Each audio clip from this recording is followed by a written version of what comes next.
देखो हम लोग पढ़ रहे थे लॉज ऑफ रिटर्न और लास्ट क्लास में हमने तुम लोग को प्रोडक्शन फंक्शन के बारे में बताया, शॉर्ट रन प्रोडक्शन फंक्शन के बारे में बताया, लॉन्ग रन प्रोडक्शन फंक्शन के बारे में बताया। आज आउटपुट को जरा समझते हैं, क्योंकि प्रोडक्शन फंक्शन इनपुट आउटपुट का रिलेशन है। इनपुट तो बिहेवियर हम लोग ने समझ ही मिल लिया और हमने कहा था हम लोग डिटेल में क्या पढ़ेंगे, रिटर्न टू फैक्टर पढ़ेंगे। तो रिटर्न टू फैक्टर यानी कि शॉर्ट रन में हम लोग प्रोडक्शन फंक्शन को समझेंगे।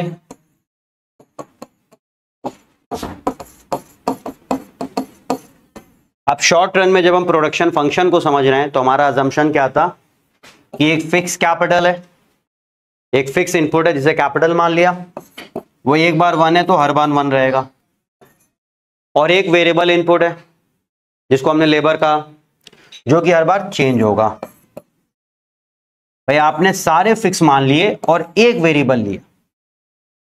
यही तो अजम्पशन हमने बताया था कि अगर हम लोग जो है लॉज ऑफ रिटर्न में रिटर्न टू फैक्टर कर रहे हैं शॉर्ट रन प्रोडक्शन फंक्शन, तो हम एक को वेरिएबल लेंगे लेबर और बाकी सबको फिक्स मान लेंगे कैपिटल, वो हर बार 1 1 1, और ये इंक्रीज करेंगे 1 2 3 4। और जो हम स्टडी करेंगे वो क्या स्टडी करेंगे कि ये जो लेबर है इसको जब हम बढ़ा रहे हैं ना तो हमारा आउटपुट कैसे चेंज होगा, आउटपुट हमारा कैसे चेंज होगा। अब जब आप आउटपुट बोलते हो ना तो इसमें सबसे पहले आता है टोटल प्रोडक्ट। आप इसे टोटल फिजिकल प्रोडक्ट भी बोल सकते हो,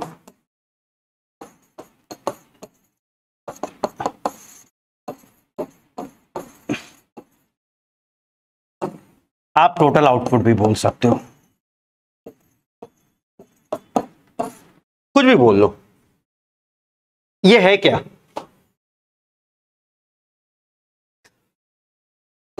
ये है total quantity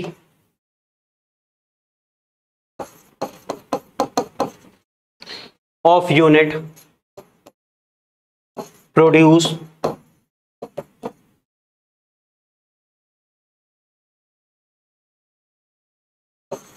when all the given variable inputs are employed with given fixed inputs। कि आपके पास जितने भी फिक्स इनपुट हैं और जितने भी वेरिएबल इनपुट हैं, ठीक है, जितना भी, भाई फिक्स इनपुट की तो क्वांटिटी फिक्स है, वेरिएबल इनपुट में आपको 2 दिए गए कि आपको 3 दिए गए कि आपको 4 दिए गए, जितने भी आपके पास लेबर हैं उन सब को जब आप यूज कर रहे हो उन फिक्स इनपुट के साथ, तो जितना भी क्वांटिटी आप प्रोड्यूस करोगे वो कहलाता है टोटल प्रोडक्ट या टोटल फिजिकल प्रोडक्ट।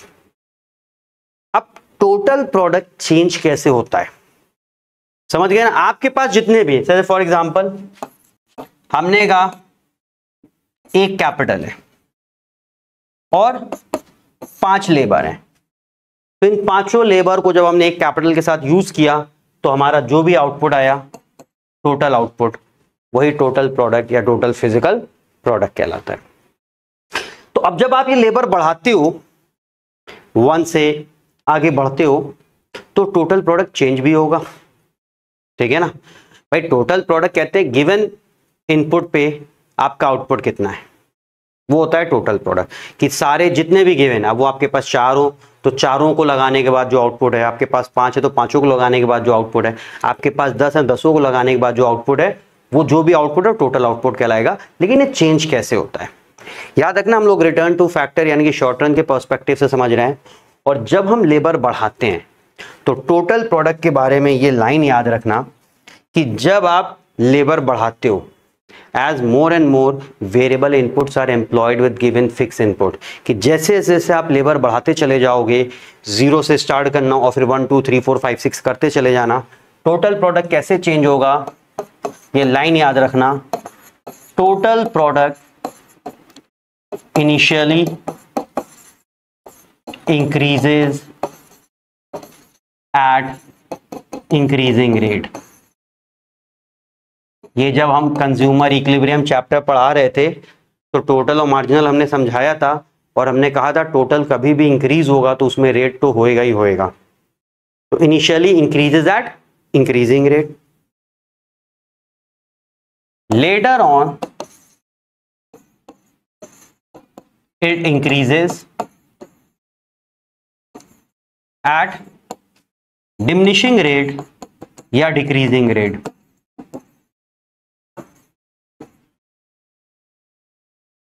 reaches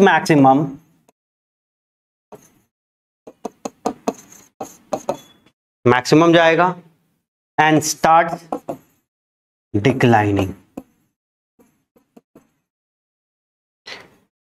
तो हमने कहा जब भी हम लेबर को बढ़ाएंगे हमारा टोटल प्रोडक्ट ऐसे ही चेंज होगा। स्टार्टिंग में इंक्रीजिंग रेट पे बढ़ेगा, फिर एक पॉइंट के बाद डिक्रीजिंग रेट पे बढ़ेगा, मैक्सिमम तक जाएगा बढ़ते बढ़ते और फिर डिक्लाइन करने लगेगा।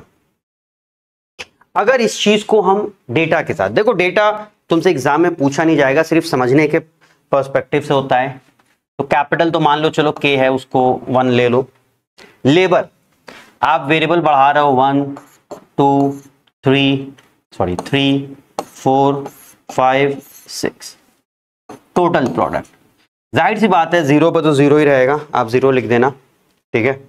जीरो पे आप क्या लिख दोगे? जीरो, कि अगर लेबर कुछ नहीं लगाया तो आउटपुट नहीं होगा। उसके बाद जब आपने पहला लेबर लगाया, हम कोई भी एक डेटा अज्यूम कर लें, हमने 100 ले लिया। हमने क्या ले लिया?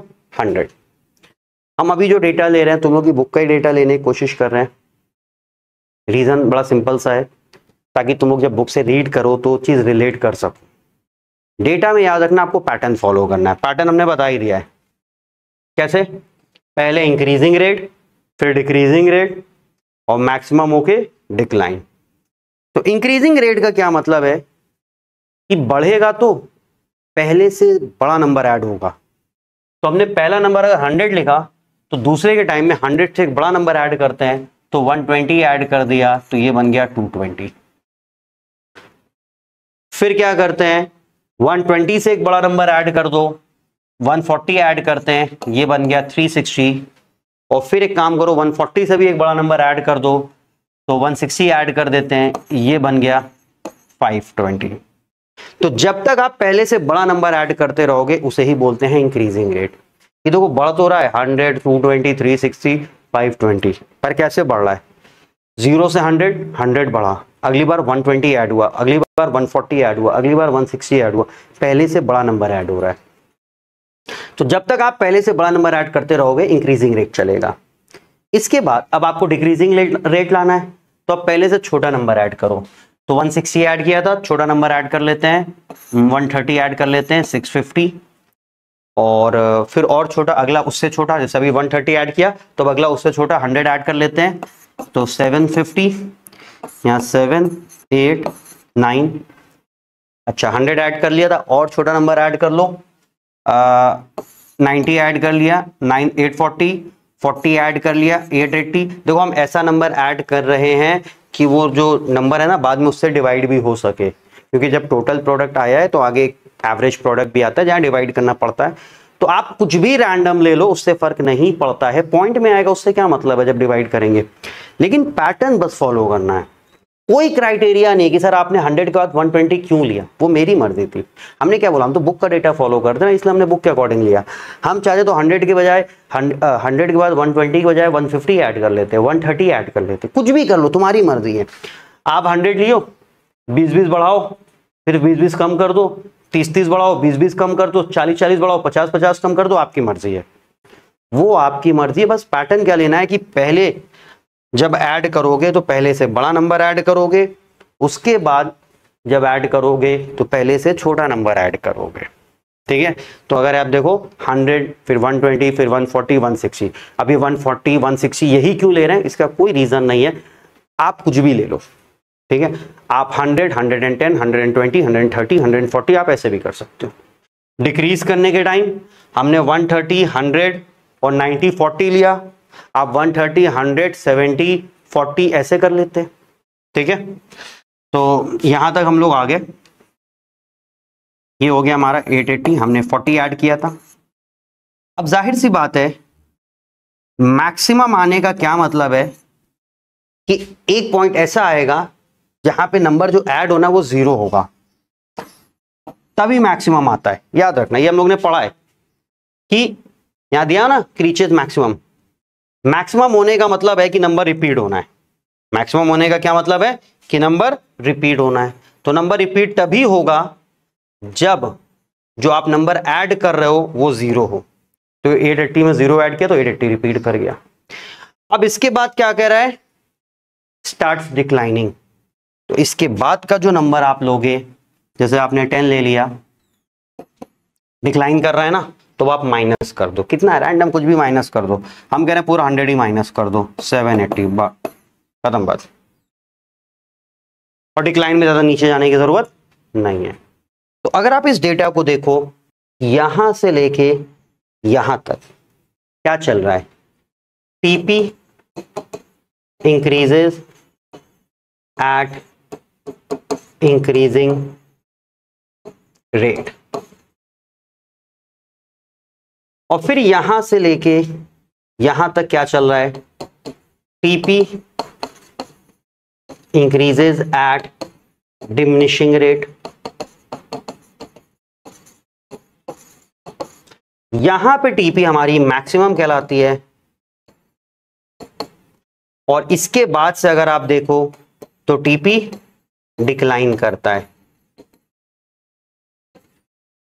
तो हम जब भी टीपी लेंगे हम इसी पैटर्न पे लेंगे। डेटा आपको याद नहीं करना है, डेटा आपसे पूछा भी नहीं जाएगा, बस हमने बताया क्योंकि तुम लोग को समझाया इंक्रीजिंग और डिक्रीजिंग रेट का, तो उसका मतलब हमने डेटा के टर्म में समझा दिया, डेटा के टर्म में। अब इसको अगर हम ग्राफ के थ्रू बनाएं तो देखो जरा, असली चीज ग्राफ है जो आपसे पूछी जाएगी। ग्राफ तो आपको बहुत अच्छे से आना चाहिए।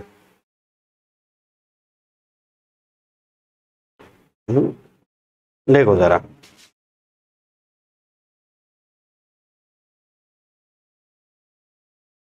Origin, Y axis, X axis, unit of labour, और यहां पे है टोटल प्रोडक्ट। पहले क्या है, इंक्रीजेज एट इंक्रीजिंग रेट, और 0 पे 0 है। तो 0 पे 0 होने का मतलब है कि जो हमारा ग्राफ है वो यहां से स्टार्ट होगा। अब हमें पता होना चाहिए कि इंक्रीजिंग रेट दिखता कैसे। इंक्रीज कर रहा है तो ग्राफ तो ऐसे आना है, ये हमने तुम लोगों को बताया है कि अगर आप देखो कि 0 से लेके 880 तक इंक्रीज तो कर ही रहा है, तो अगर कोई ग्राफ डेटा इंक्रीज कर रहा है तो उसका ग्राफ ऐसे तो ऊपर जाएगा। अब वो कर्व कैसा होगा वो डिपेंड करता है रेट पे। बोला है इंक्रीजेज एट इंक्रीजिंग रेट, तो इंक्रीजिंग रेट आपका ऐसे आएगा, ये हमने पहले भी बताया है। इंक्रीजिंग रेट ऐसे आएगा, एक पॉज लोगे, उसके बाद से डिक्रीजिंग रेट होगा तो डिक्रीजिंग रेट ऐसे आएगा, फिर एक पॉज लोगे। अब क्योंकि आप देखो कांस्टेंट हो रहा है तो कांस्टेंट में नंबर रिपीट होता है, तो नंबर रिपीट होने का मतलब है यहां पे हल्का सा ऐसे फ्लैट होगा और फिर डिक्लाइन करेगा। ठीक है, तो ये आपका मैक्सिमम पॉइंट हो गया, ये टीपी ऐसे बनाओ। अब इसमें आप देख सकते हो इस पॉइंट को हम लोग लिख लेते हैं आई। ये जो पॉइंट है इसे बोलते हैं आई। आई होता है point of inflection. Point of inflection क्या होता है, जहां पे टीपी का रेट चेंज होता है। तो यहां पे TP stops increases at increasing rate and start increasing at decreasing rate. Basically यहां पे इंक्रीजिंग रेट रुक जाता है और यहां से फिर डिक्रीजिंग रेट स्टार्ट हो जाता है। तो L1,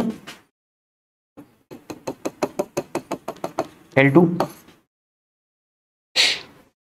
L1 तक क्या चल रहा है, यहां से लेके यहां तक क्या चल रहा है, इंक्रीजिंग रेट। यहां से लेके यहां तक क्या चल रहा है, डिक्रीजिंग रेट। ये मैक्सिमम है और फिर उसके बाद क्या कर रहा है, डिक्लाइन। तो ये हमारा टोटल प्रोडक्ट। डेटा से उतना मतलब नहीं है, बट डेटा सबको समझ में आ ही रहा होगा, इंक्रीजिंग रेट डिक्रीजिंग रेट वाला। अभी बहुत बार आना इंक्रीजिंग रेट डिक्रीजिंग रेट। तुम्हें देखो डेटा पूछा नहीं जाता है बनाने को, डेटा के बेसिस पे ग्राफ बनाने को ऐसे में नहीं पूछा जाता। आप ये काउंसिल के सिलेबस में भी पढ़ सकते हो। वो मेन आपका ग्राफ का शेप मैटर करता है, ये शेप पे ध्यान देना है। हमने याद रखो यहाँ कोई स्टेज नहीं मार्क किया, हमने सिर्फ बताया है यहाँ इंक्रीजिंग रेट है, यहाँ डिक्रीजिंग रेट है और यहाँ से फिर डिक्लाइन कर रहा है। तो increases at increasing rate, increases at decreasing rate. तो यहाँ तक वो डिक्रीजिंग रेट है और एम के बाद से वो क्या कर रहा है, डिक्लाइन कर रहा है। ये है पॉइंट ऑफ इन्फ्लेक्शन। ठीक है, तो ये हो गया हमारा टोटल प्रोडक्ट। टोटल प्रोडक्ट के बाद अगला जो टर्म है वो है मार्जिनल प्रोडक्ट।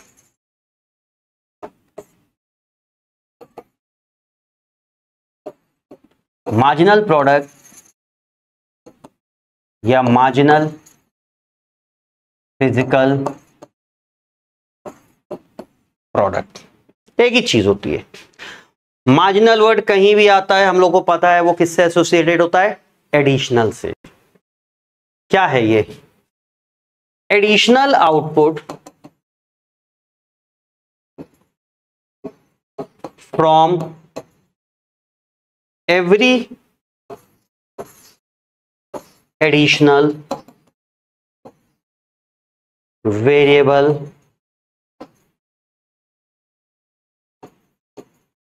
इनपुट। भाई आप एक एक करके लेबर बढ़ा रहे हो ना, तो हर नया लेबर आपको कितना एक्स्ट्रा आउटपुट दे रहा है, जिसको आप ये भी बोल सकते हो addition made to total product when an additional labour, हमने वेरिएबल इनपुट के बजाय लेबर लिख दिया, इज एम्प्लॉयड। जब वो एक एक्स्ट्रा लेबर आ रहा है तो उससे हमारा टोटल प्रोडक्ट कितना बढ़ रहा है। सिंपल है। डेटा पे आओ, ये है। अभी आपको मार्जिनल प्रोडक्ट फाइंड करना है, तो जाहिर सी बात है जब लेबर जीरो है तो मार्जिनल प्रोडक्ट में आप बनाओगे डैश। ठीक है, नहीं है जीरो, मार्जिनल प्रोडक्ट जीरो भी लिख सकते हो। पहला लेबर था तो टोटल प्रोडक्ट और मार्जिनल प्रोडक्ट सेम होगा। भाई टोटल प्रोडक्ट और मार्जिनल प्रोडक्ट में फर्क क्या होता है, total product 1 labour 2 labour 3 labour 4 labour ऐसे बात करता है, marginal product first labour second labour third labour fourth labour ऐसे बात करता है। ठीक है, तो आपका पहला लेबर था उसने 100 यूनिट प्रोड्यूस किया, यही टोटल है यही मार्जिनल है। जब आप सेकंड लेबर लेके आए तो टोटल तो 220 आया, एक्स्ट्रा कितना बढ़ा 120। तो बेसिकली जो टीपी में हम लोग बात कर रहे थे कि टीपी में जो रेट चलता है कि कितना नंबर ऐड करना है, वो मार्जिनल की ही बात कर रहे थे। मार्जिनल ही तो डिसाइड करता ना रेट क्या होगा। तो जो नंबर ऐड हो रहा है रेट वही है ना, कि पहले से बड़ा नंबर ऐड हो रहा है तो इंक्रीजिंग रेट, पहले से छोटा नंबर ऐड हो रहा है तो डिक्रीजिंग रेट। तो जो नंबर ऐड हो रहा है वही तो मार्जिनल है ना। तो यहां देखो कितना ऐड हुआ है 140, यहां कितना ऐड हुआ है 160, यहां कितना ऐड हुआ है 130, यहां कितना ऐड हुआ है 100, यहां कितना ऐड हुआ है 90, फिर कितना ऐड हुआ है 40, फिर कितना ऐड हुआ है 0 और फिर कितना ऐड हुआ है -100। ये आया MP.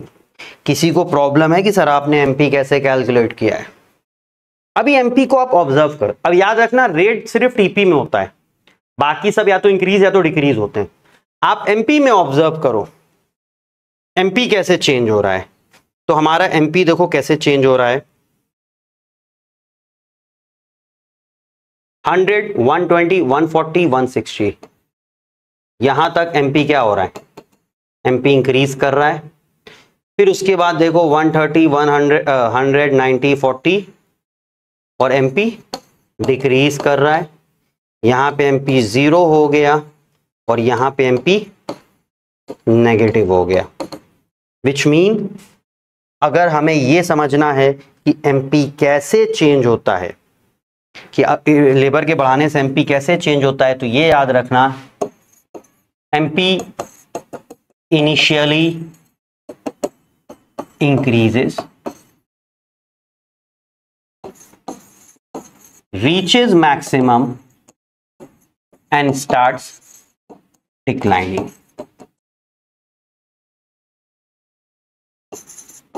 It can become 0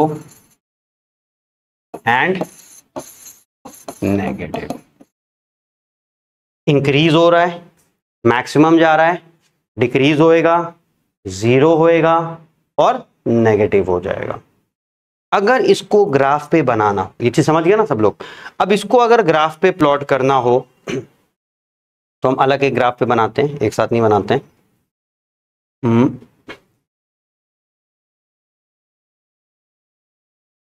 okay, क्या हो गया?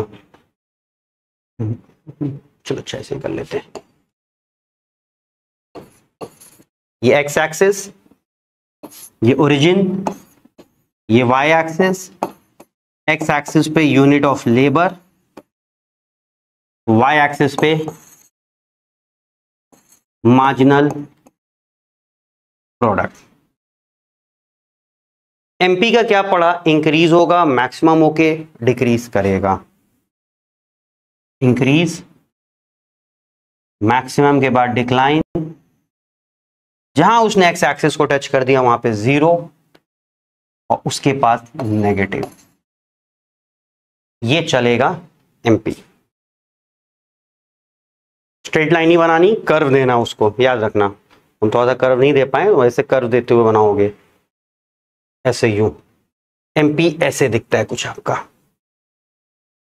ठीक है, यहां 0 और फिर यहां के बाद से नेगेटिव.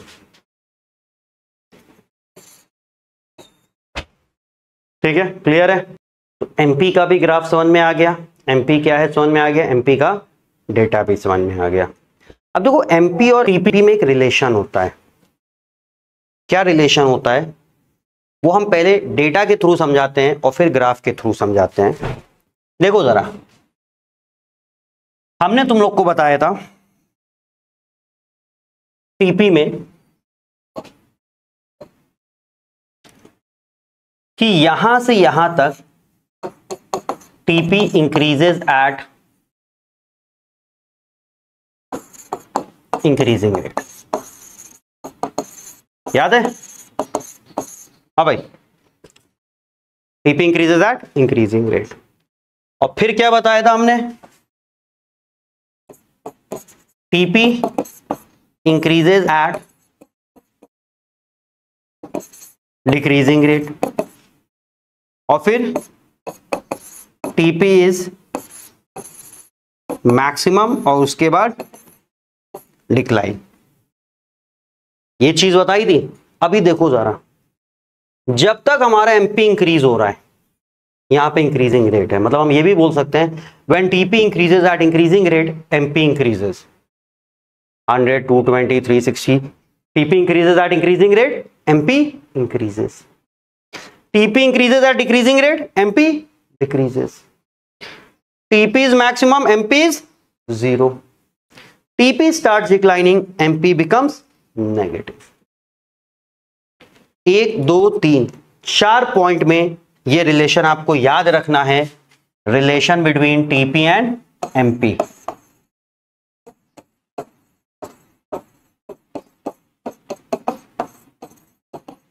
क्या है relation? When TP increases eight increasing rate, MP increases. फिर when TP increases at decreasing rate,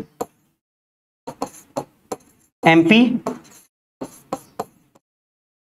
decreases.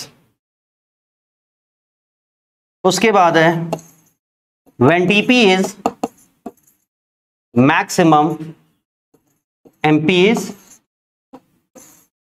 0. और फिर when TP declines, MP becomes negative. 4 point.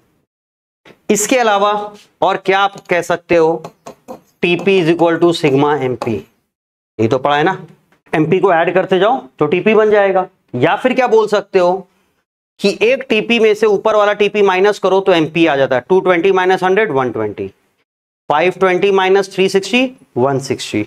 तो दूसरा हम क्या लिख सकते हैं, MP nth is equal to TP n minus TP n minus 1।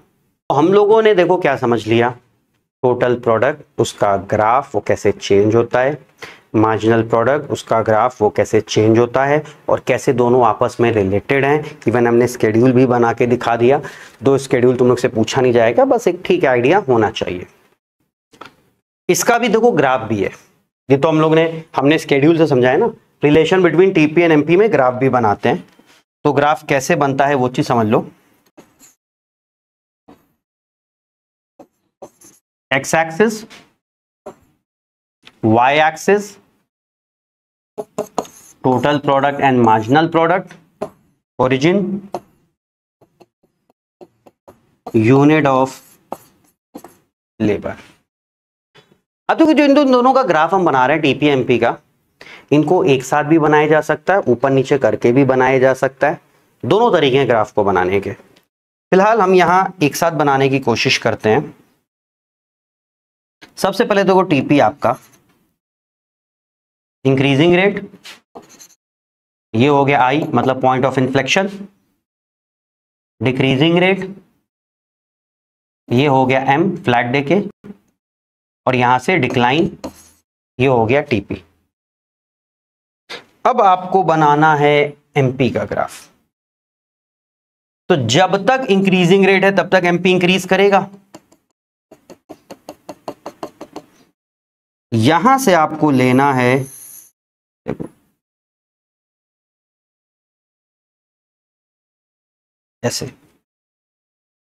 और जहां पे ये मैक्सिमम होगा वहां पे एमपी 0 होगा। तो आपने ओरिजिन से स्टार्ट किया और इस पॉइंट पे एमपी ने टच किया, ये उसका मैक्सिमम होगा, क्योंकि यहां पे पॉइंट ऑफ इन्फ्लेक्शन, याद रखना पॉइंट ऑफ इन्फ्लेक्शन जहां पे टीपी का रेट चेंज होता है तो वहां पे एमपी मैक्सिमम होता है। अब यहां से डिक्रीज करेगा, क्योंकि यहां से डिक्रीजिंग रेट स्टार्ट हो गया ना, ये L1 ले लो, इसको L2 ले लो, तो यहां से डिक्रीज करेगा और डिक्रीज करके वो L2 पे एक्स एक्सिस को टच करेगा, क्योंकि जहां पे एमपी 0 होगा वहीं पे टीपी मैक्सिमम होगा, और इसके आगे टीपी डिक्लाइन कर रहा है मतलब एमपी नेगेटिव हो जाएगा। ये है इसका ग्राफ ऐसे। इसी ग्राफ को हम सेपरेटली भी बना सकते थे। कैसे बनाना है उस पर ध्यान दो। पहले आप टीपी बना लो, आई ऐसे डॉटेड लाइन में ले आओ, एम से ऐसे डॉटेड लाइन में ले आओ, और फिर 0 से स्टार्ट करोगे, एक बार ये आई वाले पे टच कराओगे और वहां से डिक्लाइन कराओगे, और एम वाले पे एक्स एक्सिस पे टच करेगा और उसके बाद नेगेटिव हो जाएगा। ये हमने बनाया है एक साथ। इसी चीज को अगर सेपरेटली बनाते तो देखो कैसे बनाते।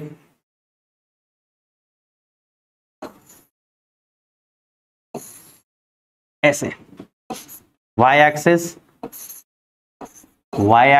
ओरिजिन, सॉरी यहां टीपी, यहां एमपी, ये ओरिजिन, ये एक्स एक्सिस, ये एक्स एक्सिस पे यूनिट ऑफ लेबर, और यहां पे भी यूनिट ऑफ लेबर। पहले इसको बनाते हैं, इंक्रीजिंग रेट आई, फिर यहां पे फ्लैट एम, और फिर टीपी।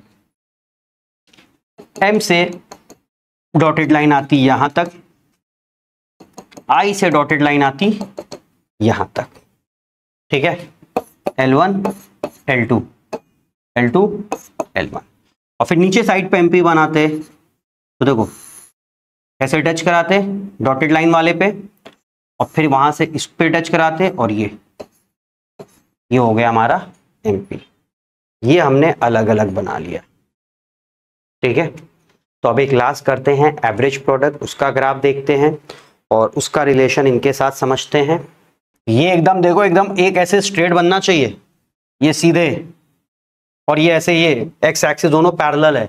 यहां से डॉटेड लाइन एग्जैक्टली उतारोगे, एकदम ऊपर नीचे बनेगा ये, तो यहां से तभी ये वही पैटर्न। भाई आपने ये ग्राफ बनाया ना, कॉन्सेप्ट तो वही फॉलो करोगे, चाहे अलग बनाओ चाहे एक साथ बनाओ।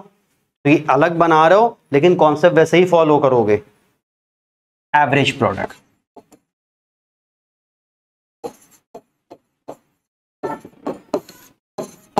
या आप बोल सकते हो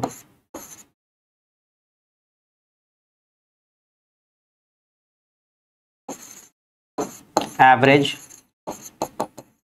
फिजिकल प्रोडक्ट। एवरेज प्रोडक्ट क्या है? ये है output per unit of variable input. ये क्या है? Output per unit of variable input. मतलब आप जो है एवरेज प्रोडक्ट फाइंड करने के लिए क्या करते हो, टीपी को लेबर से डिवाइड कर देते हो। टीपी को लेबर से डिवाइड कर देते हो। तो ये हम लोगों ने टीपी बनाया हुआ था, ठीक है, ये हम लोगों ने टीपी बनाया हुआ था, टीपी का डेटा था। अभी डेफिनेशन क्या कह रही है? Output per unit of variable input, यानी कि आउटपुट को आप लेबर से डिवाइड कर दो, जो भी वेरिएबल इनपुट है उससे क्या कर दो, डिवाइड कर दो, ठीक है। अब जैसे कि देखो, आप टीपी दिया है, आपने लिखा एपी, टीपी अपॉन एल, पहला तो डैश, 100 अपॉन 1 100, 220 अपॉन 2 110, 360 अपॉन 3 120, 130, ये हुआ 130, और 750 अपॉन 6, तो ये कितना होगा, 6 1 जा 15 जाएगा, 6 2 जा 12, 125, 840 यानी कि 120 बनेगा, ये 110 बनेगा, ये कुछ समथिंग आएगा, कैलकुलेट करो जरा, कोई कैलकुलेट करके बता दे, 97 पॉइंट समथिंग बनेगा। इंक्रीज हो रहा, इंक्रीज हो रहा, इंक्रीज हो रहा, मैक्सिमम यानी कि यहां तक, एपी यहां तक इंक्रीज हो रहा है। एपी कैसे चेंज हो रहा है? एपी पहले इंक्रीज हो रहा है, मैक्सिमम आ रहा है, और फिर डिक्लाइन कर रहा है। तो क्वेश्चन बनता है, क्या एपी 0 हो सकता है? Answer is no. क्यों? एपी आता है टीपी अपॉन एल, तो एपी 0 तभी होगा जब टीपी 0 हो जाएगा। बट ये ही पॉसिबल नहीं है कि आप लेबर लगा रहे हो, प्रोड्यूस कर रहे हो, टोटल प्रोडक्ट 0 हो जाए। कहां कहां पॉसिबल हो पाएगा भाई, उस लेवल पे कौन जाएगा? इसलिए एपी कभी 0 नहीं होगा, डिक्लाइन तो हो रहा है बट 0 नहीं होगा, उस लेवल तक हम लोग जाएंगे नहीं। तो एक एपी के बारे में क्या सीखा हम लोगों ने? AP initially increases, reaches maximum,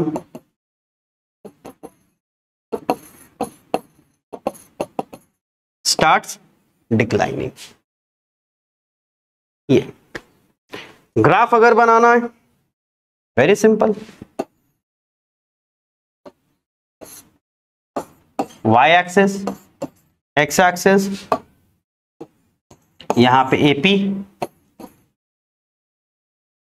यहां unit of labour, AP increase हो रहा है, मैक्सिमम जा रहा है, डिक्रीज कर रहा है, लेकिन 0 नहीं होगा, ऐसे छोड़ दोगे। अगर इसको हम सबके कंपैरिजन के साथ बनाएं, ठीक है, इसके कंपैरिजन के साथ बनाएं, तो देख लो जरा, क्योंकि एपी और टीपी का रिलेशन कभी आपसे नहीं पूछा जाएगा, याद रखना। एपी और टीपी का कोई रिलेशन नहीं पूछता आपसे, एपी और एमपी का रिलेशन पूछा जाता है।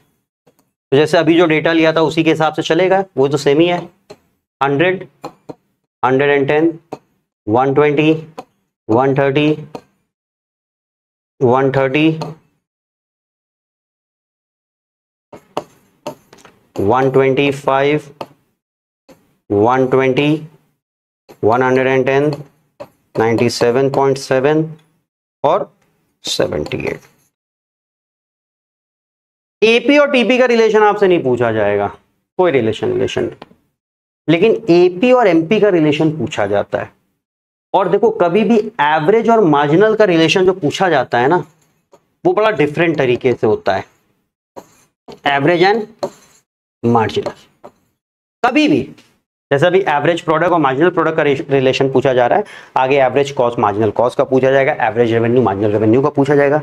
तो इसके रिलेशन में बस हमें ये देखना होता है कि कौन ज्यादा है कौन कम है, ठीक है। क्योंकि अगर आप ध्यान दो, पहले तो सेम थे ना, उसके बाद एमपी ज्यादा है, यहां तक हम देख रहे हैं, यहां तक MP is more than AP, यहां पे MP is equal to AP, और फिर उसके बाद MP is less than AP. कभी भी एवरेज और मार्जिनल में रिलेशन आएगा ना, तो बस ये मोर देन लेस देन। लेकिन ये मोर देन लेस देन का कॉन्सेप्ट समझो, क्योंकि इस पे जो क्वेश्चन आता है बड़ा 1 मार्क्स का टेक्निकल क्वेश्चन आता है कि एमपी कब तक एपी से ज्यादा रहेगा और कब एपी से कम हो जा रहा है, ये चीज हमें समझनी है। तो अगर आप ध्यान दो, जब तक एपी इंक्रीज कर रहा है एमपी ज्यादा है, और जहां एपी डिक्रीज कर रहा है वहां एमपी कम हो गया। तो जब आपसे पूछा जाए relation between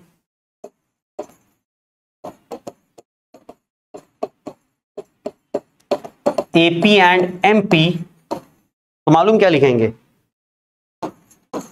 when AP increases MP is more than AP. जब तक एपी इंक्रीज कर रहा है तब तक एमपी उससे ज्यादा है। व्हेन एपी इज मैक्सिमम, वहां पे एमपी और एपी बराबर हो जाता है। When AP decline, MP is less than AP, जो कि हम यहां पे देख सकते हैं। एमपी जीरो नेगेटिव सब हो जाएगा, एपी हमेशा क्या रहेगा, पॉजिटिव। तो इनके रिलेशन में सिर्फ ये 3 पॉइंट हैं। ये 3 पॉइंट में याद रखो कि कब ये ज्यादा होगा, ये मैटर करता है। सिर्फ ज्यादा नहीं, कब ज्यादा, जब तक एपी इंक्रीज कर रहा है तब तक ये ज्यादा है, और जब एपी डिक्रीज करेगा तो फिर एपी ज्यादा हो जाएगा, ठीक है। और यही चीज ग्राफ पे भी कैसे दिखाते हैं कि देखो यहां तक एपी इंक्रीज कर रहा है, बात समझना, यहां तक एपी इंक्रीज कर रहा है, तो जब तक एपी इंक्रीज कर रहा है एमपी ज्यादा होगा। जहां पे वो मैक्सिमम है वहां पे दोनों सेम है, और जब ये डिक्लाइन कर रहा है तो एमपी नीचे की तरफ आ गया है। अब एक क्वेश्चन पूछा जाता है कि क्या ऐसा पॉसिबल है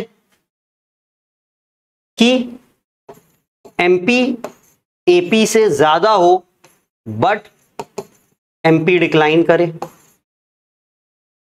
बिल्कुल पॉसिबल है। जब तक एपी इंक्रीज कर रहा है, till AP is increasing, till AP is increasing, MP will be more than AP, no matter AP is increasing, MP is increasing और डिक्लाइनिंग। क्योंकि आप देखो ना, इस फेज तक, इस पूरे फेज में अगर आप ध्यान दो तो यहां से यहां तक आपका एपी इंक्रीज कर रहा है, ठीक है, और इस पूरे फेज में एमपी ऊपर है, मतलब एमपी एपी से ज्यादा है, एमपी एपी से ज्यादा है। और एमपी अगर आप देखो तो इंक्रीज करके डिक्लाइन भी करने लग गया इसी फेज में, ठीक है। तो अगर एमपी एपी से ज्यादा है तो ये पॉसिबल है कि एमपी इंक्रीज कर रहा हो चाहे डिक्रीज कर रहा हो, लेकिन वो ज्यादा हो सकता है, वो ज्यादा हो सकता है। लेकिन अगर हम ये बोल दें कि MP is less than AP, तो वो सिर्फ पॉसिबल है यहां पे जब एपी डिक्लाइन कर रहा है, और जब एपी डिक्लाइन कर रहा है तो वहां एमपी भी डिक्लाइन कर रहा है, तो एमपी इंक्रीज नहीं हो सकता है, डिक्रीज ही होगा। तो इस केस में एमपी डिक्रीज ही होगा, लेकिन इस केस में एमपी इंक्रीज भी हो रहा है, डिक्रीज भी हो रहा है। ये चीज क्वेश्चन में अक्सर पूछ लिया जाता है, तो याद रखो कब तक ये ज्यादा होगा? जब तक एपी इंक्रीज होगा। अब वहां पे एमपी इंक्रीज भी हो रहा है, डिक्रीज भी हो रहा है, उससे मतलब नहीं। एपी इंक्रीज हो रहा है तो वो ज्यादा रहेगा, अब चाहे एमपी इंक्रीज हो चाहे डिक्रीज हो। और कब कम होगा? जब एपी डिक्रीज होगा। अब जब एपी डिक्रीज होगा तो फिर एमपी डिक्लाइन ही होएगा, वहां इंक्रीज नहीं कर सकता है। तो ये है टीपी, एपी और एमपी। तो आज के लिए इसको इतना ही रखते हैं, नेक्स्ट क्लास में इस चैप्टर को हम लोग कंप्लीट करते हैं। ठीक है, पैकअप कर लो।